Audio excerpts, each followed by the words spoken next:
चाहते हैं या बिल्कुल नए से स्टार्टिंग करनी एनसीटीई से?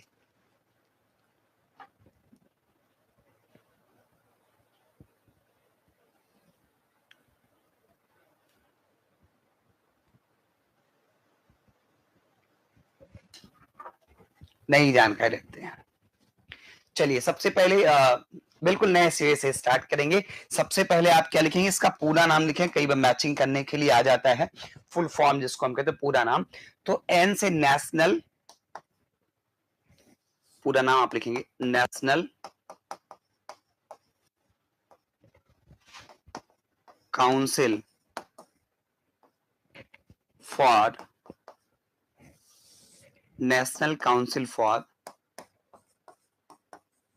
Teacher education, national council for teacher education, यानी कि अध्यापकों की शिक्षा के लिए एक राष्ट्रीय परिषद बनाया गया है।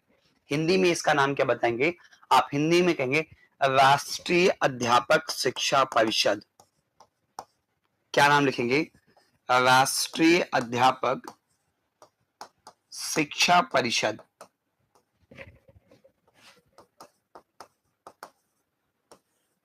ठीक है, क्या नाम है इसका? राष्ट्रीय अध्यापक शिक्षा परिषद, एनसीटीई। अगर मैं आपको एक लाइन में बताऊं कि एनसीटी क्या है, तो आप देख लीजिए यहां पर एक लाइन आप पॉइंट आउट कर लीजिएगा, केवल और केवल अध्यापक शिक्षा। क्या? अध्यापक शिक्षा। टीचर एजुकेशन के लिए विशेष तौर पे अध्यापकों की शिक्षा के लिए जितने भी पाठ्यक्रम चलाए जाते हैं, अध्यापकों की शिक्षा के लिए जितने भी पाठ्यक्रम चलाए जाते हैं, अध्यापकों को क्या पढ़ाया जाना है, कैसे पढ़ाया जाना है, कौन कौन से स्किल के विषय में उनको बताया जाना है, कैसे उनको स्किल के यूज को लेकर ट्रेंड करना है, उनकी परीक्षाएं कैसी होनी, असेसमेंट कैसे किया जाना है, उनकी पाठ्यक्रम का ड्यूरेशन क्या होगा, इन सारी चीजों को लेकर के जो नॉर्म्स बनाना, उनको अप्लाई करना, उनके रिजल्ट को चेक करना, इन सारी चीजों के लिए जो एक संस्था काम करती है ना, वो क्या है? एनसीटीई है। मैंने कहा आप एक लाइन में एक शब्द में कहना चाहें तो मैंने यहां पे हाईलाइट कर दिया, क्या अंडरलाइन कर दिया है? अध्यापक शिक्षा। यानी कि टीचर एजुकेशन से रिलेटेड जितने भी कार्य होते हैं वो सभी कार्य कौन करता है? वो सभी कार्य आपकी एनसीटीई करती है। गाइडलाइन प्रोवाइड करना अध्यापकों के लिए, अध्यापकों की भर्ती प्रक्रिया के लिए गाइडलाइन प्रोवाइड करना, कौन अध्यापक बन सकता है, किस लेवल पे बन सकता है। जैसे आप देख रहे होंगे कि अगर आप प्राइमरी के टीचर बनने के विषय में कभी आपने सोचा होगा तो वहां पे एक विवाद चल रहा होगा, शायद अगर आपने नहीं तो भाई बहन ने या किसी फ्रेंड सर्कल में ऐसा हुआ होगा, किसी ने डीएलएड किया होगा, किसी ने बीएड किया होगा। पहले ये था कि प्राइमरी में टीचर कौन बनेगा? जिन्होंने डीएलएड किया है, डिप्लोमा इन एलिमेंट्री एजुकेशन। बाद में एनसीटी ने एक आदेश, एक फरमान जारी किया कि ऐसा नहीं है, अब जो बीएड डिग्री धारक है ना वो भी प्राइमरी के टीचर बन सकते हैं। ठीक, मामला क्या हो गया? दोनों के बीच विवाद हो गया, मामला चला गया कोर्ट में। सुप्रीम कोर्ट कह रहा है अब जजमेंट देंगे, तब जजमेंट देंगे। अब कह रहा है कि 20 जुलाई की डेट थी, अब उसने कहा कि हम 15 अगस्त तक या अगस्त के दूसरे सप्ताह में जजमेंट देंगे। जो भी हो, हमें उससे मतलब नहीं, हमें मतलब इससे है कि किसी भी लेवल के टीचर बनने के लिए एलिजिबिलिटी क्या होनी चाहिए, इसको कौन सेट करता है? इसको सेट करता है एनसीटीई। कौन सेट करता है? एनसीटी। किसी भी टीचर एजुकेशन का प्रोग्राम लाइक डीएलएड हो, एनटीटी हो, बीएड हो, एमएड हो, इन सभी में आपको क्या पढ़ाया जाना है? What will be syllabus for teacher education? ये कौन डिसाइड करता है कि सिलेबस क्या होगा? ये डिसाइड करता है आपका एनसीटी। पाठ्यक्रम निर्माण का कार्य भी आपके लिए एनसीटी करता है। आपकी परीक्षा के मानक क्या होंगे, मानदंड क्या होंगे, ये कौन डिसाइड करता है? तो ये डिसाइड करता है NCTE, national council teacher education. सामान्य शब्दों में अगर आपसे ये पूछ लिया जाए कि अध्यापक शिक्षा के लिए कौन सी संस्था कार्य करती है, तो आप बताएंगे कि अध्यापक शिक्षा के लिए जो संस्था कार्य करती है वो है एनसीटीई। क्या है? एनसीटीई है। ठीक है, अब पहला प्रश्न यहां से भी बन सकता है कि एनसीटीई की स्थापना कब हुई? तो आप बताएंगे कि एनसीटीई जो है इसकी स्थापना कब हुई? नोट कर लीजिएगा कि एनसीटीई की स्थापना हुई 17 अगस्त 1995 को। कब हुई? 17 अगस्त 1995 को। कब हुई इसकी स्थापना? 17 अगस्त 1995 को इसकी स्थापना हुई। कहां पर? भारतीय संदर्भ में हम देखेंगे कि 17 अगस्त 1995 को इसकी भारतीय संदर्भ में स्थापना होती है। इसके जो कार्य हैं, इसके जो दायित्व हैं, इसके जो अपने मानदंड हैं, उनको पूरा करने के लिए एनसीटी की 4 क्षेत्रीय समितियां कार्य करती। कितनी? आप नेक्स्ट पॉइंट लिखेंगे कि एनसीटीई की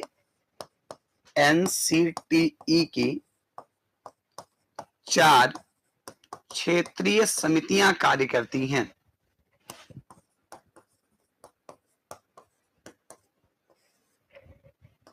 कितनी? 4 क्षेत्रीय समितियां कार्य करती हैं। अब इसकी हमें आवश्यकता क्यों पड़ी? क्षेत्रीय समितियों की आवश्यकता क्यों पड़ रही है? क्योंकि एनसीटी जो है राष्ट्रीय स्तर का निकाय है। अब ये राष्ट्रीय स्तर पे काम करती है, लेकिन इतने बड़े राष्ट्र के लिए, देश के लिए एक संस्था ग्राउंड जीरो तक, जीरो लेवल तक पहुंच पाए थोड़ा डिफिकल्ट होता है। तो ऑल ओवर इंडिया को कवर अप करने के लिए कि इसके जो नॉर्म्स हैं, इसके जो कार्य करने के तरीके हैं, इसके जो मानदंड हैं, वो संपूर्ण देश पर एक जैसे लागू हों, इसके लिए क्या किया? इसने अपने अपने अलग अलग जोनल हेड स्थापित किए हैं, क्षेत्रीय संगठन बनाए, क्षेत्रीय समितियां, या हम कह लें कि क्षेत्रीय स्तर पर इसने ऑफिस बनाए हैं। इसकी कितनी क्षेत्रीय समितियां हैं? तो आप बताएंगे सर इसके कुल मिलाकर 4 क्षेत्रीय समितियां हैं। एनसीटी की कितनी क्षेत्रीय समितियां हैं? तो आप क्या बताएंगे कि सर एनसीटी की कुल 4 क्षेत्रीय समितियां हैं। क्या आप इन चारों क्षेत्रीय समितियों के विषय में पहले से जानते हैं? कुछ जानते हैं कि इसकी कौन कौन सी क्षेत्रीय समितियां हैं, या बिल्कुल भी नहीं जानते हैं? तो आप कहेंगे सर हम बिल्कुल भी नहीं जानते हैं, हम जानते ही होते तो आपके पास क्यों आते, है कि नहीं? बिल्कुल सही बात है। आप यहाँ किस लिए आए हैं? आप यहाँ पर सीखने के लिए आए हैं, जानने के लिए आए हैं। लेकिन सीखने और जानने तक ही खुद को सीमित मत रखिएगा। सीखने और जानने के बाद इसका क्या कीजिएगा? आप परीक्षा में बखूबी उपयोग भी कीजिएगा, क्योंकि तभी हमारा, आपका, हम दोनों का, हम सभी का प्रयास जो वो सार्थक हो पाएगा, है ना? हाँ, मुझे पता है आप बिल्कुल नहीं जानते हैं। ये बात तो मैंने खुद से ही कह दी कि आप जानते होते तो यहाँ ही क्यों आते, है ना? लेकिन मैंने आगे भी कहा कि आप जानिए, सीखिए, सब कुछ कीजिए, लेकिन इस जानने सीखने का क्या कीजिए? उपयोग भी कीजिएगा भैया परीक्षा में। उसी के लिए तो हम लोग पढ़ रहे हैं या पढ़ा रहे हैं, ठीक है ना? बाकी कौन कहाँ किसी को सुनने आता है? जैसे आप जानते हैं कि जब टीचिंग, शिक्षा की प्रक्रिया की बात करते हैं तो कहते हैं कि शिक्षा की प्रक्रिया के कुल 3 ध्रुव होते हैं, 3 डायमेंशंस होते हैं, शिक्षक, शिक्षार्थी और पाठ्यक्रम, है ना? शिक्षक, शिक्षार्थी और पाठ्यक्रम। तो हम हैं, आप हैं, हम दोनों के बीच में ये पाठ्यक्रम है। ये जो हम पढ़ेंगे क्या है? ये पाठ्यक्रम है। नहीं तो ये पाठ्यक्रम नहीं होता तो फिर काहे हम आप इकट्ठा ही होते हैं? कहाँ आपके पास इतना समय होता है कि सबको 1 घंटा सुन पाते? कहाँ हमें इतना समय होता है कि हम आपको 1 घंटा सुना पाते? हम दोनों नहीं इकट्ठा हो पाते। हम दोनों तो इसलिए इकट्ठा हुए क्योंकि हम दोनों के बीच में क्या है? पाठ्यक्रम है। और जब तक पाठ्यक्रम नहीं पूरा हो रहा है तब तक हमारी आपकी अंतःक्रिया अनवरत चलती रहेगी। इस वजह से हम भी चाहते हैं कि हमारे आपके संबंध कम से कम परीक्षा तक तो बने ही रहें। परीक्षा हो जाएगी, इसके बाद आप रिपोर्ट कार्ड देंगे, सर आपने जो पढ़ाया था, आपके साथ जो सीखा था, वो इस प्रकार से काम आया, नहीं आया, क्या स्थिति रही, फिर वहां से संबंध की अलग दिशा होगी। लेकिन वहां तक तो कम से कम हम एक बेहतर संबंध में रहे ही, है ना? तो एनसीटी की जो 4 क्षेत्रीय समितियां हैं उनके विषय में आप नोट कर लीजिएगा कि एनसीटी की कितनी है? 4 क्षेत्रीय समितियां हैं। एक हम क्या लिख लेंगे? एक दक्षिण भारत के विषय में बात करेगा तो आपको बेंगलोर बता दिया जाएगा, ठीक है? बेंगलोर हो जाएगा आपका, भुवनेश्वर हो जाएगा, भोपाल और जयपुर। 4 क्षेत्रीय समितियां, इनको आप नोट कर लीजिएगा। 4 क्षेत्रीय समितियों को एक मैं लिख दे रहा हूं, भुवनेश्वर। इसको दक्षिण भारत के लिए जाना जाता है। बैंगलोर जो है ये लगभग ये भी पड़ेगा दक्षिण भारत में ही, लेकिन इसको पूर्वी के लिए लोग प्रयोग करते हैं। तो एक और लिख लेंगे आप, बैंगलोर लिख लेंगे, ठीक है ना? भुवनेश्वर, बैंगलोर, और एक आप क्या लिख लेंगे? जयपुर लिख लेंगे। क्या लिख लेंगे? जयपुर। और अच्छा, या और पा में कोई अंतर नहीं है, अलग अलग बना देना ही। आप कहेंगे सर ऐसे लिख देते हैं आप कि हम समझ ही नहीं पाते कि या लिखा है कि पा लिखा है। तो एक आपका जयपुर हो गया और एक आपका क्या हो गया? एक आपका हो गया भोपाल, यानी कि मध्य प्रदेश, ठीक है? तो भुवनेश्वर कहाँ पड़ेगा? भुवनेश्वर पड़ेगा आपका उड़ीसा में पड़ेगा, उड़ीसा में ये है। बेंगलोर कहाँ पड़ेगा? ये आपका पड़ेगा कर्नाटका में। और जयपुर तो आप जानते हैं राजस्थान पिंक सिटी के रूप में जयपुर राजस्थान। भोपाल कहाँ पड़ेगा? तो ये आपका पड़ेगा मामा के राज्य में, यानी कि एमपी मध्य प्रदेश में।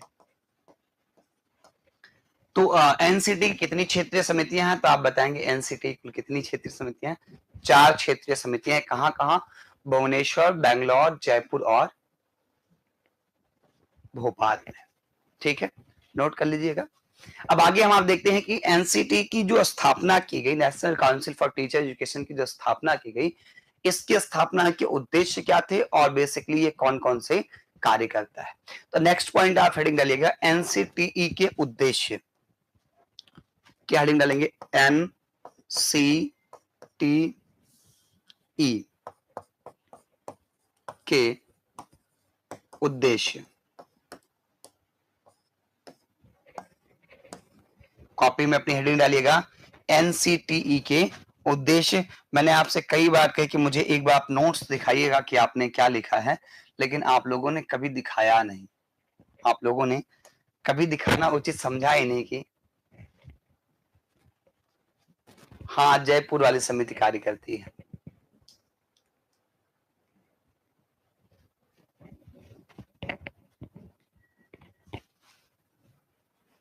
बिल्कुल, आपने कभी दिखाया ही नहीं अपनी कॉपी। शायद आप सोच रहे होंगे कि हमारी हैंड राइटिंग जो है कैसे होगी, सर देखेंगे क्या कहेंगे, इस वजह से शायद नहीं दिखाया हूं।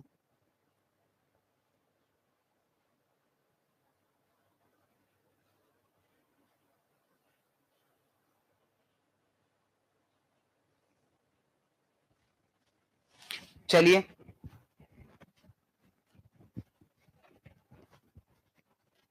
चलिए इसके उद्देश्य देखते हैं, समय आने दीजिए।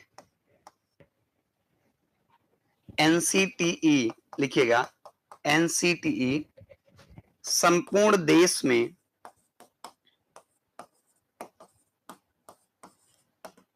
एनसीटीई संपूर्ण देश में अध्यापक शिक्षा के लिए अध्यापक शिक्षा का नियोजन व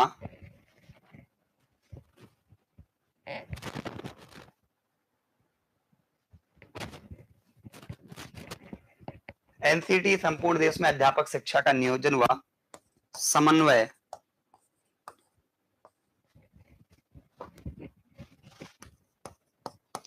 सुनिश्चित करने हेतु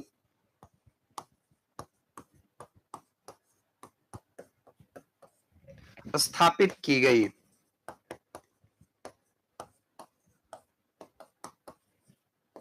पहला उद्देश्य क्या था?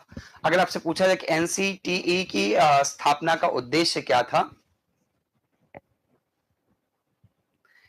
तो पहला उद्देश्य ये बताया गया कि ये क्या करेगी, अध्यापक शिक्षा के जितने भी कार्यक्रम है संपूर्ण देश में उनका नियोजन यानी कि प्लानिंग करेगी, उनकी प्लानिंग करेगी और प्लानिंग करने के बाद उनको समन्वित रूप से संपूर्ण देश में एक जैसे लागू करने का काम करेगी। जैसे देखिए आपने यूपी के अंदर बीएड किया हो, किसी अदर स्टेट में बीएड आपने किया, उसकी वैलिडिटी उतनी ही मानी जाती है जितना कि किसी एक सेंट्रल स्टेट में या फिर हम कह लें कि सेंटर लेवल पे आपने कोई इस प्रकार से प्रशिक्षण लिया हो या स्टेट लेवल पर, वैलिडिटी उसकी उतनी। क्यों? क्योंकि उनके जो नॉर्म्स बनाए गए हैं ना, उनके अंतर्गत जो सिलेबस बनाया गया वो सब एक ही संस्था ने बनाया है।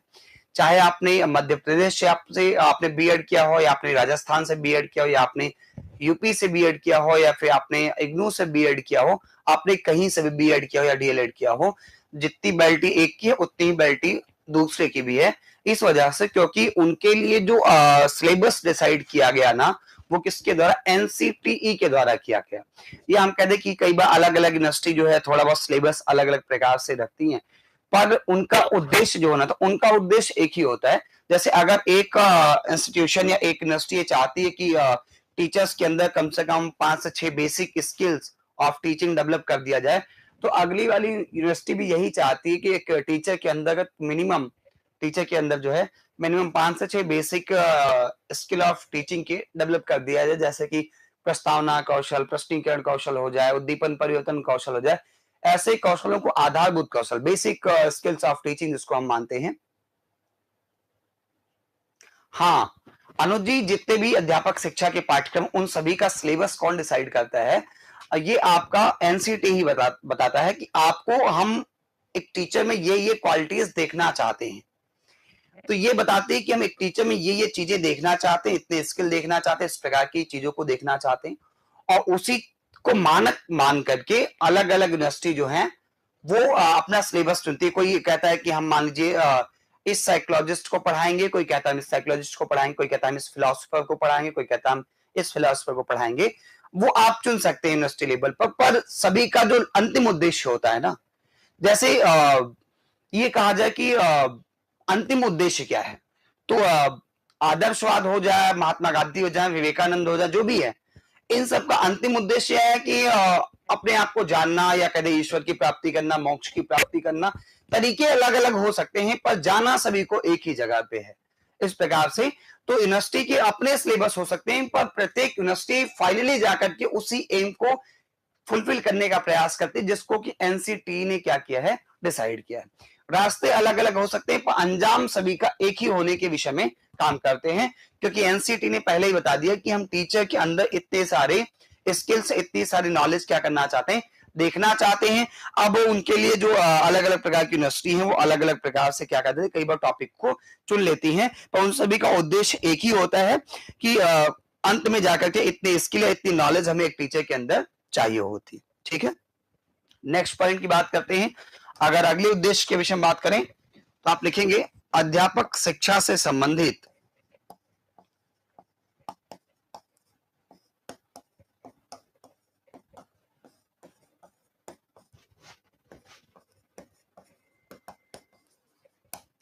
अध्यापक शिक्षा से संबंधित सभी प्रकार के मामलों में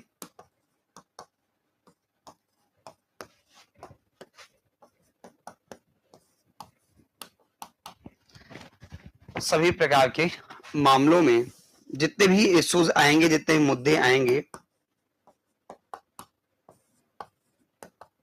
सभी प्रकार के मामलों में मानक व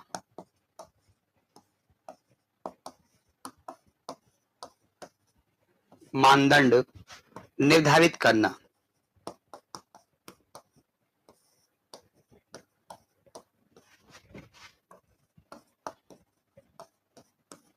इसके लिए भी इसका उद्देश्य बनाया गया एनसीटी का कि जितने भी मुद्दे होंगे, जितने भी पाठ्यक्रम होंगे, जितने भी कार्यक्रम होंगे, उन सब के लिए मानक क्या होगा, मानदंड क्या होगा, ये कौन डिसाइड करेगा?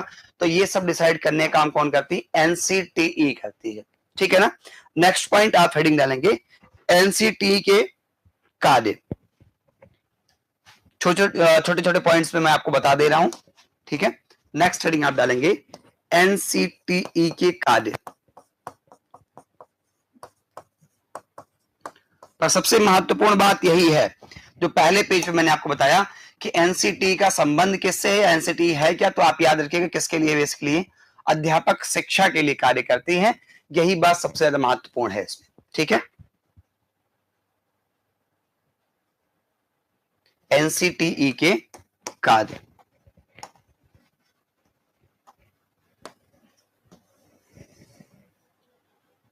चलिए पहला कार्य आप नोट करेंगे। एनसीटी के कार्य में पहला कार्य आप नोट करेंगे, अध्यापक शिक्षा के लिए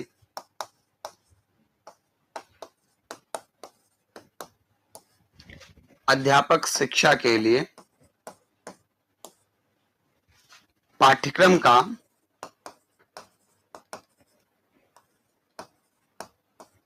अध्यापक शिक्षा के लिए पाठ्यक्रम का निर्धारण करना, अध्यापक शिक्षा के लिए पाठ्यक्रम का निर्धारण करना। यह प्रश्न कई बार पूछा जाता है कि अध्यापक शिक्षा के लिए पाठ्यक्रम कौन निर्धारित करता है, तो आप बताएंगे कि अध्यापक शिक्षा के लिए जो पाठ्यक्रम निर्धारित करने का काम है वो कौन करेगा, आपका एनसीटी का। नेक्स्ट पॉइंट लिखेंगे अध्यापक प्रशिक्षण प्रदान करने वाले, अध्यापक प्रशिक्षण प्रदान करने वाले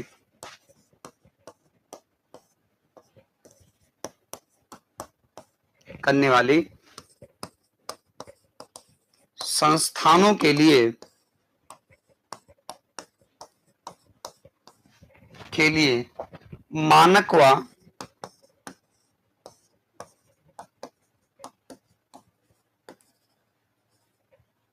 मानक व मानदंड निर्धारित करना।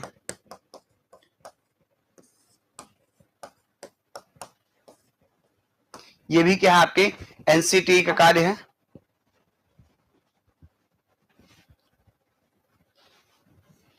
हाँ, वो यूट्यूब पर सीटेट की क्लास लेते हैं। हाँ, वो क्लास लाइव ही होती है, जो रात्रि 9 बजे से क्लास चलती है वो भी लाइव क्लास ही होती है। कभी कभी थोड़ा सा टाइम आगे पीछे हो जाता है, पर वो क्लास भी लाइव ही होती है रात्रि 9 बजे। यहाँ कुछ भी रिकॉर्डेड नहीं होता है, जो भी होता है सब लाइव ही होता है, बिल्कुल एकदम से।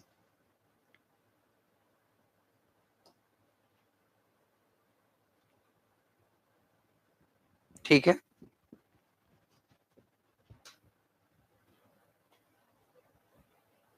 चलिए नेक्स्ट पॉइंट लिखेंगे।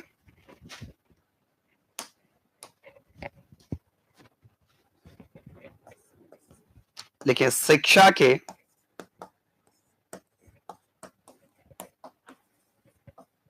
विभिन्न संस्थानों एवं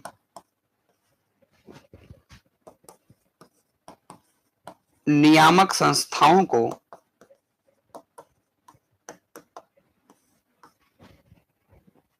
समय समय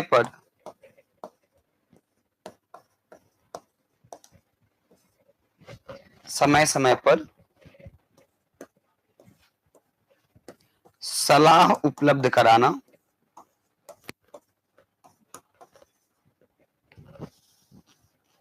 ये भी एनसीटी के कार्य में आता है।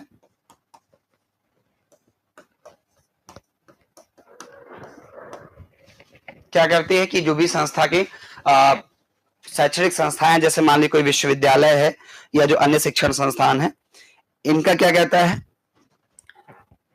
इनको सलाह उपलब्ध कर, कई बार केंद्र सरकार या प्रांतीय सरकार या यूजीसी जो है उसको भी यहाँ से सलाह मिलती है किस प्रकार से आप कार्यक्रमों को लागू करें। ठीक है, नेक्स्ट पॉइंट पे आते हैं।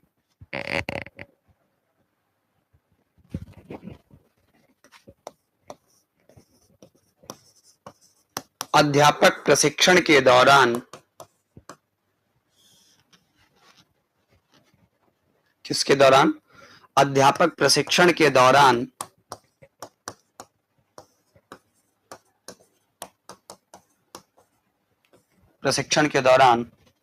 समस्त पक्षों का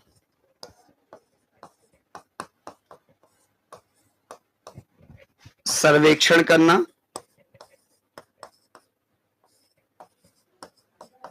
ये हम पढ़ते हैं एनसीटी के कार्य के अंतर्गत। यानी कि जब टीचर्स की ट्रेनिंग चल रही होगी, चाहे वो सेवा पूर्व प्रशिक्षण हो अथवा सेवाकालीन प्रशिक्षण हो, कैसा भी प्रशिक्षण हो, सेवा पूर्व प्रशिक्षण का मतलब जैसे आप डीएलएड या बीएड करते हैं तो सेवा पूर्व प्रशिक्षण कहलाता है। ये करने के बाद आप टीचर बन जाते हैं। टीचर बनने के बाद जब आपको प्रशिक्षण दिया जाता है, कई बार ट्रेनिंग, आपका ट्रेनिंग कैंप लगता है, तो वो कहलाता है सेवाकालीन प्रशिक्षण। ठीक है ना, सेवा पूर्व प्रशिक्षण और क्या कहलाएगा, सेवाकालीन प्रशिक्षण। तो आप किसी भी प्रकार के प्रशिक्षण में हैं, लेकिन उस प्रशिक्षण के दौरान आपके अलग अलग पक्षों का जो मूल्यांकन करने का कार्य है वो कौन करता है, वो आपके एनसीटी के द्वारा किया जाता है। ठीक है, चलिए नेक्स्ट पॉइंट पे आते हैं।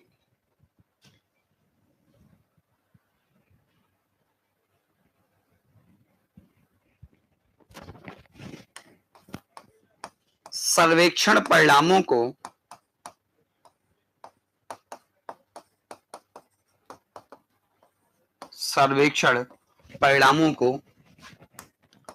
प्रकाशित व प्रसारित करना,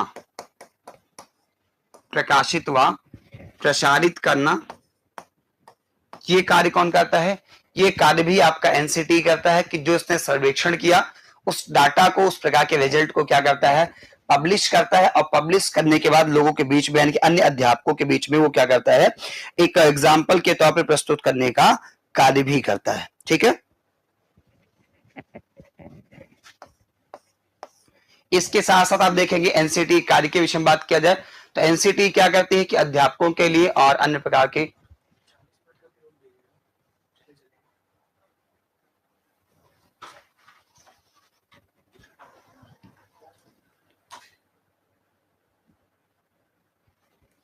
चलिए जो भी अध्यापक शिक्षा के नए शिक्षण संस्थान हैं उन्हें क्या करता है मान्यता देने से पहले उनके विषय में पूरी जांच परख कर लेता है। यानी कि आप ऐसे भी कह सकते हैं कि अध्यापक शिक्षा के जितने भी शिक्षण संस्थान हैं उनको क्या करता है मान्यता देने का काम भी इसके द्वारा किया जाता है। ठीक है, तो नेक्स्ट पॉइंट आप लिखेंगे अध्यापक शिक्षा के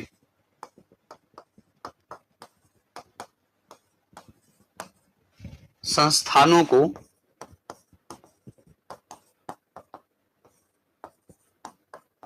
अध्यापक शिक्षा के संस्थानों को मान्यता प्रदान करना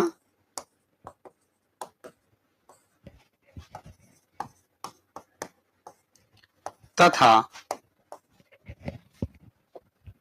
उनके लिए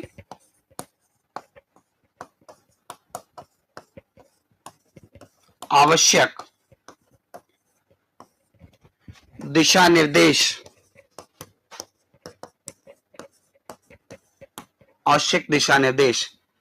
तय करना।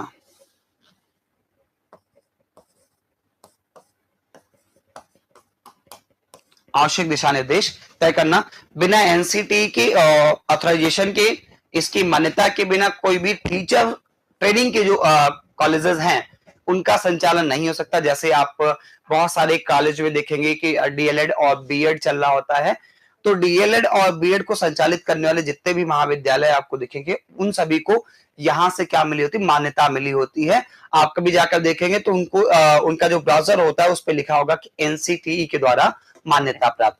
अब एनसीटीई इनको मान्यता कब देती है, जब उसे ये लगता है कि जो भी उसके बेसिक नॉर्म्स है कि आपको टीचर ट्रेनिंग सेंटर चलाने के लिए आपके पास इतने संसाधन, इतनी व्यवस्थाएं, इस प्रकार की चीजें होनी चाहिए।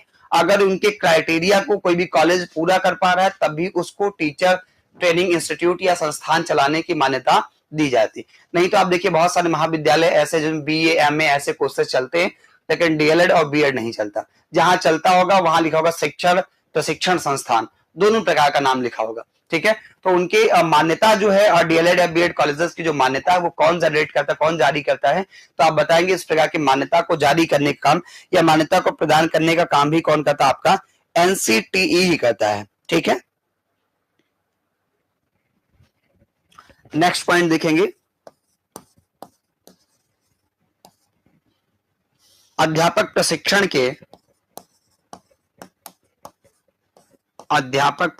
के समस्त संस्थानों के मध्य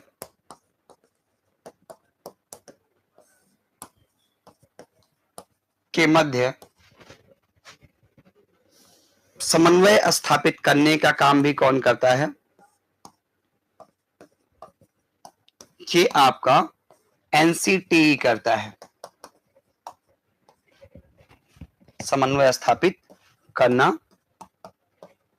और लास्ट पॉइंट इसके कार्य के तौर पे आप लिख लेंगे प्रशिक्षण शुल्क, यानी कि किसी भी अध्यापक प्रशिक्षण पाठ्यक्रम का शुल्क कितना लगेगा, फिर क्या होगा प्रशिक्षण शुल्क, छात्रवृत्ति एवं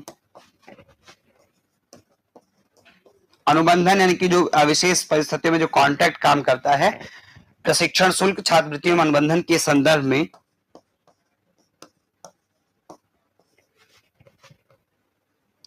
में निर्णय लेने का कार्य भी कौन करता है, ये आपका एनसीटीई करता है।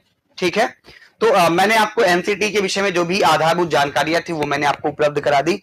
आप ये याद रखिएगा कि एनसीटी का पूरा नाम क्या है, तो national council for teacher education, राष्ट्रीय अध्यापक शिक्षा परिषद। हिंदी मैंने इसकी लिखी कि नहीं लिखी, हिंदी भी मैंने आपकी लिख दी है, राष्ट्रीय अध्यापक शिक्षा परिषद। स्थापना कब की गई, 17 अगस्त 1995 को। हाँ, आप इसके अध्यक्ष के विषय में नोट कर लीजिएगा, एनसीटी के प्रथम अध्यक्ष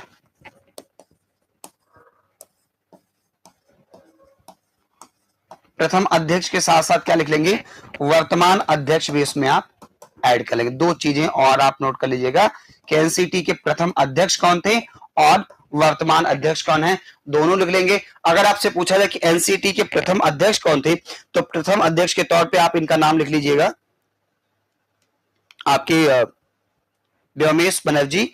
प्रथम अध्यक्ष के तौर पे आप किसे लिख लेंगे, व्योमेश बनर्जी को आप लिख लेंगे, व्योमेश बनर्जी। और वर्तमान अध्यक्ष के तौर प्रोफेसर योगेश सिंह।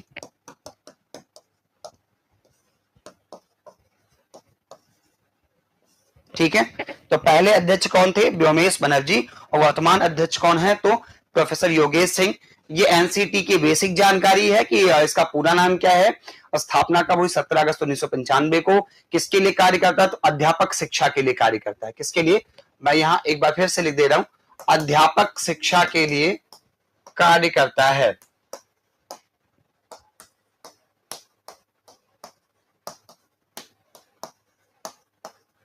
किसके लिए कार्य करता है, तो आप याद रखेंगे अध्यापकों की शिक्षा के लिए कार्य करता है, किसी भी स्तर के अध्यापक हो उनके लिए कार्य करेगा। ऐसे यहां लिख ले, सभी स्तर के, नहीं बाद में फिर आप भूल जाएंगे, सभी स्तर के अध्यापक शिक्षा के लिए कार्य करता है। और इसके बाद 4 क्षेत्रीय समितियों के विषय में